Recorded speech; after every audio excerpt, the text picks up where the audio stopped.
slide juste pour... donc nous, on est un spécialiste de la beauté, on ne fait que de la beauté, hein, voilà.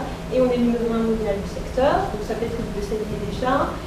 Voilà, ça c'est un petit peu le scope, on est sur 140 pays et on a 90 000 employés dans le monde. Voilà, c'est une entreprise qui a acquis effectivement un certain nombre d'éléments de réputation importants, donc une bonne capitalisation boursière, un très grand annonceur, donc effectivement on est plutôt une entreprise très connue pour son marketing. On est très en communication, je dirais marketing. Voilà, on est aussi assez bien placé dans le cœur des étudiants. On a aussi une bonne réputation dans le domaine de l'éthique, aussi dans le domaine du développement durable, puisqu'on est une des deux compagnies subsidiaires qui a 3 A attribuées par le CDP, Carbon Disclosure Project, deux entreprises dans le monde qui ont ces triple A. Et on est aussi la première compagnie mondiale en termes d'équité homme-femme. Voilà, alors, on a une mission qui est la beauté pour tous. On a pour ça plus d'une trentaine de marques dans le monde. La plus connue, certainement vous l'avez connue, si vous connaissez, c'est notre marque éponyme L'Oréal Paris. Mais on en a beaucoup d'autres. Et on a une stratégie d'universalisation, c'est-à-dire servir les besoins de chacun sur chacun de nos marchés. Voilà. Alors, cette problématique de newsletter interne, elle concernait une zone de L'Oréal. Donc, la zone, en fait, de laquelle je suis en charge, c'est la zone Europe de l'Est, donc qui compose 32 pays avec autant de langues et 10 filiales, donc organisées en 10 entités juridiques qui peuvent regrouper un certain nombre de pays. Vous voyez par exemple la zone Adria-Balkan qui regroupe tous ces pays-là, avec évidemment une complexité importante en termes de langue. Et puis on est, bien sûr, comme on est un grand groupe international, j'arrivais avec cette problématique dans un contexte où il y a déjà beaucoup de choses en place, parce que le groupe met en place énormément de choses pour ses collaborateurs pour communiquer à l'interne.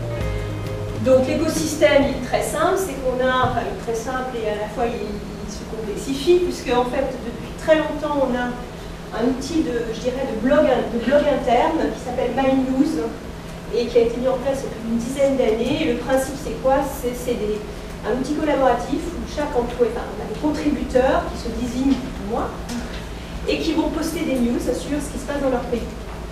Donc c'est du bottom-up, il y a une petite modération qui se fait au niveau du groupe. Et donc ce qui était au départ un blog uniquement écrit est devenu aussi maintenant, alors là on le voit, mais une chaîne télé qui s'appelle MyTV. Où on a exactement le même principe, mais sous forme de vidéo. Donc en fait, on a ces deux outils qui coexistent, où donc finalement les contributions viennent des pays. Alors là, c'est quelque chose qui est en 2 langues uniquement, hein, français, anglais, maintenant il y a un petit peu d'espagnol aussi, 3 langues. Et bon, c'est quelque chose qui existe depuis une dizaine d'années, qui a très bien vécu. En fait, c'était à l'époque un petit peu nouveau, et c'est également on peut effectivement commenter, liker, etc. Ce n'est pas des choses partageables à l'extérieur. Donc ça, c'est un outil qui a bien évolué dans le temps, qui est toujours très actif, mais il a le défaut de ses qualités, c'est qu'en fait, chez L'Oréal, les gens aiment faire la promotion de ce qu'ils font. Donc, on a énormément de contributions, énormément de gens qui postent sur ce qu'ils sont en train de faire, leur marque, leur région, leurs produits, leurs lancements. Et donc, on a une foule d'informations incroyables. Alors, ce que le groupe a fait du coup un petit peu plus tard, c'est commencer à un petit peu trier tout ça, et une fois par semaine, ils avaient déjà un outil de publication de newsletter. Donc, il y en a une hebdomadaire écrite, pour tout ce qui est documents ou news écrites, et il y en a une par mois en télé, hein, pour essayer de trier l'info et arriver à être un petit peu plus descendant sur les grands messages, les grandes initiatives qu'on veut mettre en avant, à partir de tout ce qui est produit par les équipes. Donc ça existe. Là, vous voyez un deuxième outil qui est notre site intranet, qui s'appelle MyHub. Et là, ça a été mis en place il y a un peu moins de temps, c'était en, je pense, il y a 4-5 ans. Et le principe, c'était de dire, il nous faut un outil de travail, voilà, un portail qui regroupe tous nos outils, parce qu'on a énormément de choses en intranet, je sais plus, une centaine d'intranets qu'on a dans ce groupe, entre les fonctions, les pays, etc. Donc il fallait que chaque collaborateur puisse dessiner finalement le portail qui correspond à ses besoins. Il appartient à une entité, à une marque, à un pays, et il peut dessiner sa propre porte d'entrée dans tout cet intranet, tous ces intranets. Donc voilà, et là, il y a toujours dans ces intranets, une partie plus fonctionnelle qui est plutôt en bas, et en une, c'est les news que pousse le groupe, et qui sont vues par tout le monde. Donc là, on a fait un chat éthique, comme on fait tous les ans avec notre président, directeur général, M. Aguilar, et là, bon, voilà, il donnait ses impressions. Ensuite, au 9e chat éthique, on en fait un tous les ans.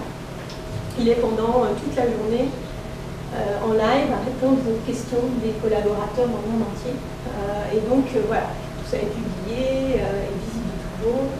Et voilà, là, on faisait un peu le... Et là, vous voyez donc la newsletter qui est envoyée une fois par semaine. Donc voilà, c'est une sélection d'informations qui sont soit des informations de pays, qui ont été postées par des pays, là c'est les États-Unis, ça c'est plus global, ça c'est une initiative de marque avec l'UNICEF, voilà. Donc ça c'est notre écosystème, on va dire. Hein.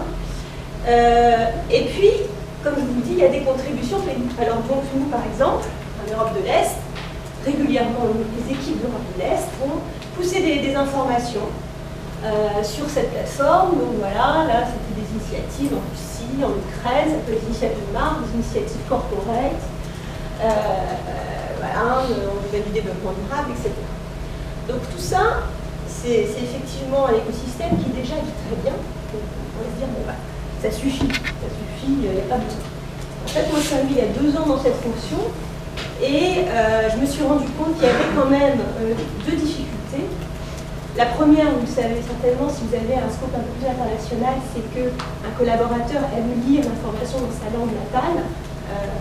Donc il y avait un problème de langue. Alors pas tellement peut-être pour le top management qui est très à l'aise avec l'anglais, mais pour l'ensemble des collaborateurs, souvent, les commerciaux sur le terrain, etc., parce que tout ça est mobile, ils ne lisent pas l'anglais, dans les régions en tout cas, ils veulent lire en langue locale. Donc là j'avais un problème, ce qui fait que mes contributeurs finalement, ne postaient pas tant que ça parce qu'ils savaient que c'était de l'image pour le groupe, c'était très bien pour faire savoir un peu ce qu'ils faisaient au niveau du siège, mais pour leurs collaborateurs, c'est pas très utile. Donc, j'avais pas une contribution aussi intense que j'aurais voulu. Et puis, le deuxième problème, c'est que quand on a une newsletter internationale qui est publiée toutes les semaines, moi, ma part de voix était très faible. Et donc, ça, c'était un élément de fierté qu'un pays ait une news dans la newsletter mondiale, c'était toujours... Mais ça arrivait très peu de temps, très peu souvent. Et donc, j'avais du mal, et ma préoccupation, c'était que les gens soient fiers aussi de montrer ce qu'ils faisaient, que ça soit valorisé. Et j'avais un enjeu, j'ai un enjeu en tant que zone, qui est une des plus petites zones de L'Oréal, de faire connaître cette zone, parce qu'on avait un enjeu interne, d'attirer les talents, de faire la promotion de ma zone. Hein, ça c'était un de mes objectifs, moi, en tant que responsable de cette zone. Donc, valoriser les initiatives de ces gens-là, et puis faire la promotion de la zone. Donc, je me suis dit, il manque quelque chose. Troisième élément aussi qui fait qu'on a voulu développer un élément local, un petit plus local, c'était, en fait, c'était une problématique de... bon, je vais revenir plus tard, c'est moins important. Donc là, c'était le dispositif que j'avais dans chaque pays. Hein. J'ai fait un petit audit dans les pays. Donc, la plupart des pays avaient leur MyHub à eux, parce qu'en fait, ils l'avaient personnalisé, etc. Et certains étaient en langue locale, pas d'autres. Et puis, vous voyez, certains avaient déjà des newsletters. J'avais 2 pays, la Russie et la Turquie, donc des pays qui avaient un peu les moyens pour s'équiper en équipe de com interne, les gros pays. Eux avaient déjà senti le besoin de faire des push. C'est ça que je voulais vous dire. Tous nos outils sont plutôt des outils pool, c'est-à-dire qu'on met à disposition de l'info et la personne va le chercher si elle veut. Mais ce qu'on voyait dans tous ces outils locaux, c'est qu'ils ne vivaient pas vraiment, en fait. Est-ce que j'avais pas de moment où je poussais l'information, je mettais à jour, je sais pas, une information pratique sur voilà, les job postings, je faisais news locales, etc. C'était finalement, ça n'arrivait pas toujours aux collaborateurs parce que c'était uniquement pool. Et donc, il leur fallait un outil comme une newsletter pour animer aussi leur intranet local. Voilà, c'était le troisième élément. Donc, et puis, j'avais des pays où j'avais rien. J'avais même pas d'intranet local, j'avais rien en langue locale. Donc eux travaillaient avec des emails. De temps en temps, ils envoyaient un email à leurs collaborateurs. Bon, c'était un petit peu artisanal, etc. Bon. Donc, qu'est-ce que j'ai fait? Moi, j'ai parlé avec tous ces collaborateurs dans les pays, qui sont mes interlocuteurs, qui sont des gens qui sont plutôt des généralistes comme moi, qui font la com interne, la com externe, le développement durable. Ils ont énormément de choses à faire dans les pays. Et voilà, il fallait qu'on trouve une solution, parce qu'ils avaient un besoin aussi. Peu de temps, c'était pas des gens très digitaux. Donc, il y a des solutions qui existent, hein, Adobe Campaign, des choses comme ça, que les digitaux utilisent très très bien, mais eux, c'était pas leur truc, il fallait quelque chose de vraiment prêt à l'emploi, simple. Donc on a un peu réfléchi ensemble sur ce qu'on pouvait faire. Et l'idée, c'était, après j'ai cherché la solution technique, je voulais quelque chose qui soit un peu formaté, qui aille un peu dans les codes visuels de nos outils de communication, où on se mette d'accord sur les rubricages et les thématiques qu'on allait aborder, tout le monde est un petit peu les mêmes, qui est aussi quelque chose qui soit un peu plus stratégique en termes d'information qu'on communique. Parce qu'en fait, au-delà de dire, oh, regardez, j'ai fait ça, c'est super, j'ai fait ça, on voulait quand même le stratégiser. Et donc, on est arrivé sur une solution qui était à deux niveaux. J'avais deux objectifs. Donc, bien sûr, comme je disais, développer la fierté de l'appartenance, l'engagement des collaborateurs dans la zone des pays. Donc, en fait, on a développé une solution en deux temps. J'ai mis la zone en dernier, c'est-à-dire c'était moi la zone, et là les pays.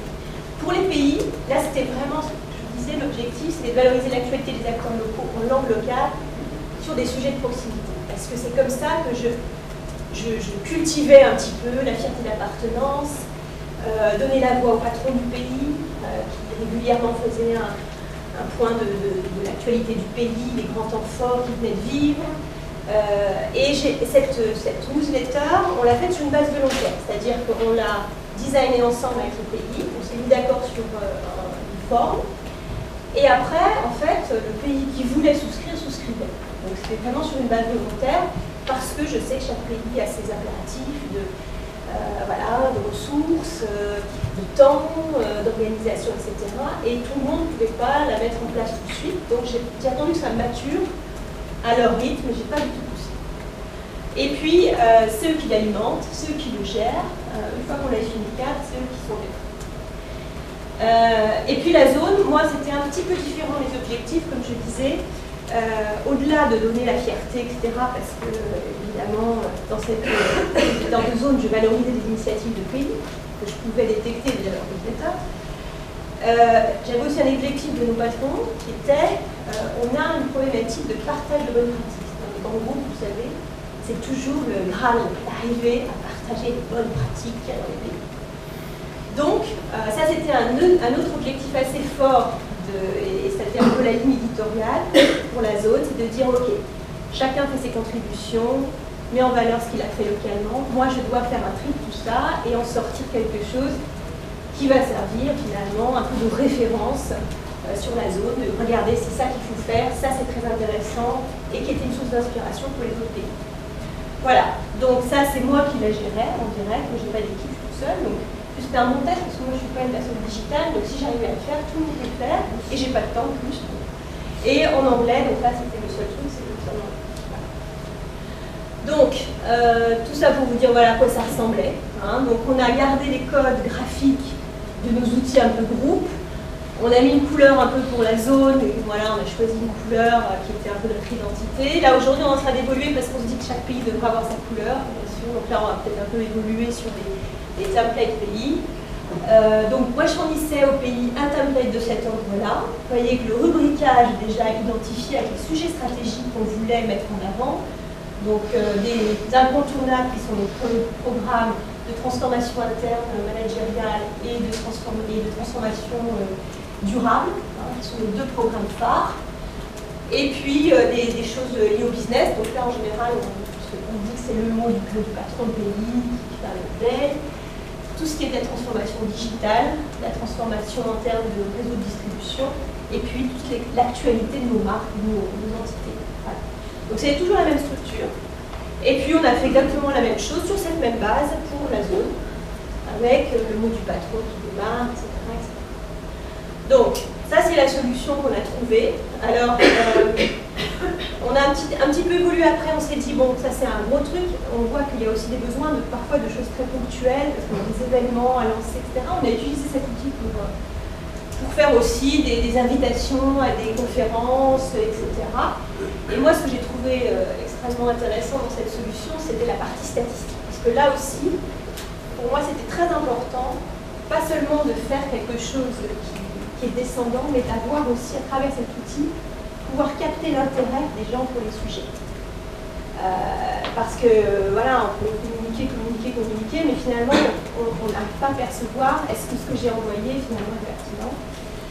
Et donc, ça, c'était vraiment important. Donc, moi, l'outil que je voulais était un outil pour moi de professionnalisation du métier, avec cette composante digitale. Je voulais avoir une solution qui était adaptée à tous les pays, bien sûr, selon leur maturité, y compris digitale. Je voulais avoir, comme je vous dis, pas un surajout d'outils, mais quelque chose qui finalement était un agrégateur d'outils existants et de publications et de contenus déjà existants. Je ne recrée pas du contenu. Je ne faisais juste qu'agréger les contenus importants qui étaient déjà présents dans nos plateformes, avec des liens internes et des liens externes. Et je voulais de l'autonomie, de la flexibilité pour produire et publier ces contenus. Et puis l'amélioration continue, pour moi c'était quelque chose de très important, et cet aspect statistique est très important. Parce que voilà, j'ai des pays aussi qui vont me dire, maintenant moi j'ai ma newsletter, je fais un PDF et puis je l'envoie. En fait, ils n'avaient aucune visibilité sur comment c'était reçu, qui la lisait, ce qu'il lu, etc. Donc voilà, je voulais vraiment qu'on commence à être dans une dynamique beaucoup plus à deux sens avec nos destinataires. Alors les conclusions de tout ça, et puis j'aimerais bien qu'on échange parce que vous avez tous des expériences certainement de tout ça et qu'est-ce qui marche, qu'est-ce qui ne marche pas. Bon, moi je trouve que c'était vraiment très important d'avoir cet aspect statistique. Bon là c'était l'envoi de la newsletter de zone. On voyait qu'il y avait quand même un bon taux d'ouverture. Je n'étais pas très content sur le taux de clic parce que c'était moi la façon de voir l'engagement qu'ils avaient sur ces informations. Il n'est pas bon, donc je vois qu'il faut que je travaille encore là-dessus. Et ça me permettait aussi de voir les lecteurs, voilà, les pays qui ouvraient, etc. Donc c'était intéressant. Mais surtout, ce que j'ai vu, c'était cet outil-là, pour moi, était un révélateur d'un outil de transformation. Parce que ça m'a aidé à travailler sur la culture digitale un peu de mes collaborateurs dans le pays. Parce que c'est des gens qui sont là depuis assez longtemps ou pas, mais qui sont plutôt dans une communication assez traditionnelle, qui vont être plutôt tentés par faire un mail ou faire un PDF pour communiquer avec leurs collaborateurs, sur autre chose. Mais ce n'est pas des gens digitaux. Et nous, on avait besoin d'aller vers ça. Donc, je me suis dit, tiens, c'est une première étape pour transformer culturellement les collaborateurs dans les pays. Après, moi, j'avais un enjeu de proximité managériale. On se rend bien compte que quand on a ces newsletters, c'est l'occasion aussi de formaliser des choses avec votre direction, etc., de mettre en musique des choses qui sont très importantes pour créer du lien. Donc ça, c'est vrai que ça a été un bon outil. Et puis, elle nous a permis aussi de faire énormément d'émulation et de collaboration, parce que c'est quelque chose qu'on a construit ensemble. Et ça, c'est toujours très, très bénéfique quand on est dans une animation de Zoom. Voilà. Alors, le learning de tout ça, s'il y en avait un, c'est un révélateur des dynamiques actives. Alors, après 6 mois, parce que c'est tout récent, on n'a même pas démarré en début d'année. J'ai 60% des pays qui ont souscrit à la solution, ce qui est libre de le faire avec la terre. Et alors, la chose qui a un peu plus de temps, c'est l'utilisation. C'est-à-dire qu'on accorde, donc je paye, je veux la solution, c'est payé, c'est pas gratuit. Et là, pour le mettre en musique et l'utiliser vraiment, les gens, ils sont encore qu'à 40% au bout d'un an. Donc ça veut dire qu'il y a encore du travail, et c'est là où j'en viens à la problématique des hommes et de la culture et de l'accompagnement. Vous pouvez effectivement vous assurer que l'approche, la stratégie, les besoins sont couverts, choisir un très bon outil, mais la partie homme, culture et accompagnement va être essentielle. Vous savez. Donc je dirais qu'il y a vraiment eu tout le process, on a essayé de le faire dans ce sens-là. Aujourd'hui, je suis dans cette phase où je dois encore énormément accompagner ces pays, parce que c'est un changement pour eux de façon de travailler. Ils ont très peu de temps et donc voilà, il faut vraiment que je sois auprès d'eux pour leur faire part de mon expérience, parce que moi-même j'ai pu le faire, mais aussi voir quels sont les freins, qu'est-ce qui fait qu'aujourd'hui encore, ils ne sont pas à 100%. Voilà. Donc maintenant, c'est peut-être temps de se parler un petit peu voilà, de vos expériences. Moi, je serais très intéressée. Je crois que dans la salle, quelques personnes ont des problématiques un peu similaires.